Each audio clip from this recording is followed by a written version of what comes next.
une opinion à l'Ouganda.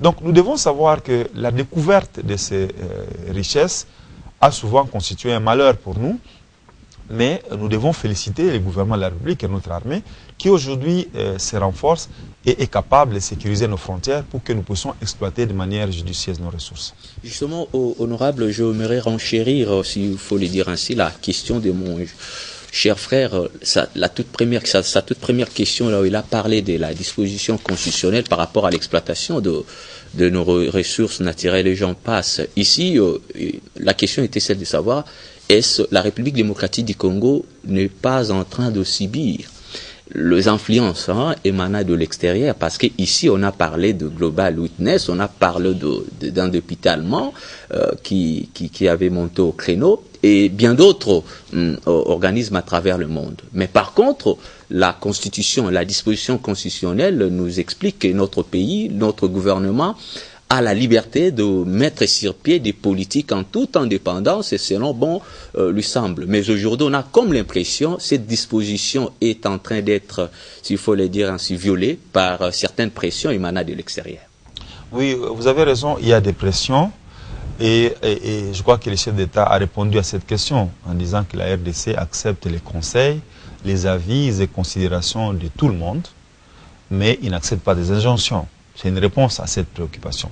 J'avais répondu à son temps au collègue allemand en lui disant, quand l'Allemagne a exploité son charbon, il supposait que la RDC s'élève pour dire, Allemands, vous n'avez pas le droit d'exploiter votre charbon parce que ça pollue.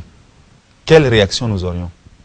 Si aujourd'hui on dit aux Américains, vous n'avez pas le droit d'exploiter votre pétrole parce que ça a pollué. Vous savez, il y a un moment donné où il y a du pétrole qui a été déversé dans l'océan.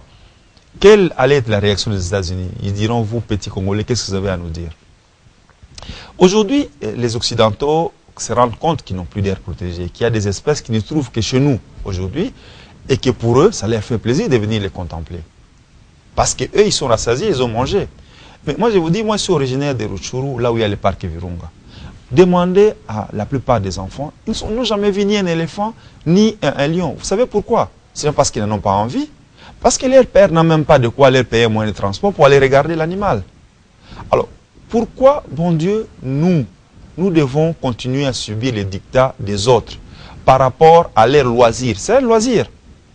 Ils ont des vacances, ils se disent, bon, écoute, où est-ce que nous allons nous divertir? Allons au Congo où on a conservé la nature. Mais les gens qui ont conservé la nature sont dans quel état?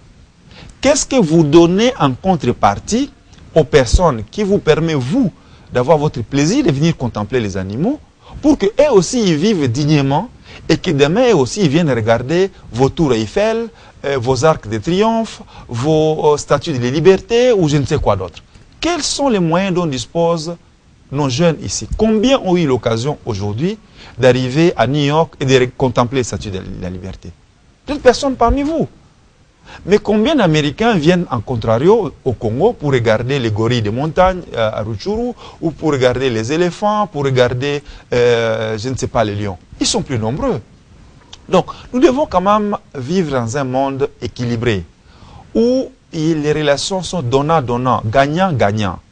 Vous, les Occidentaux, vous voulez que nous conservions. Nous le voulons aussi pour le bien de l'humanité.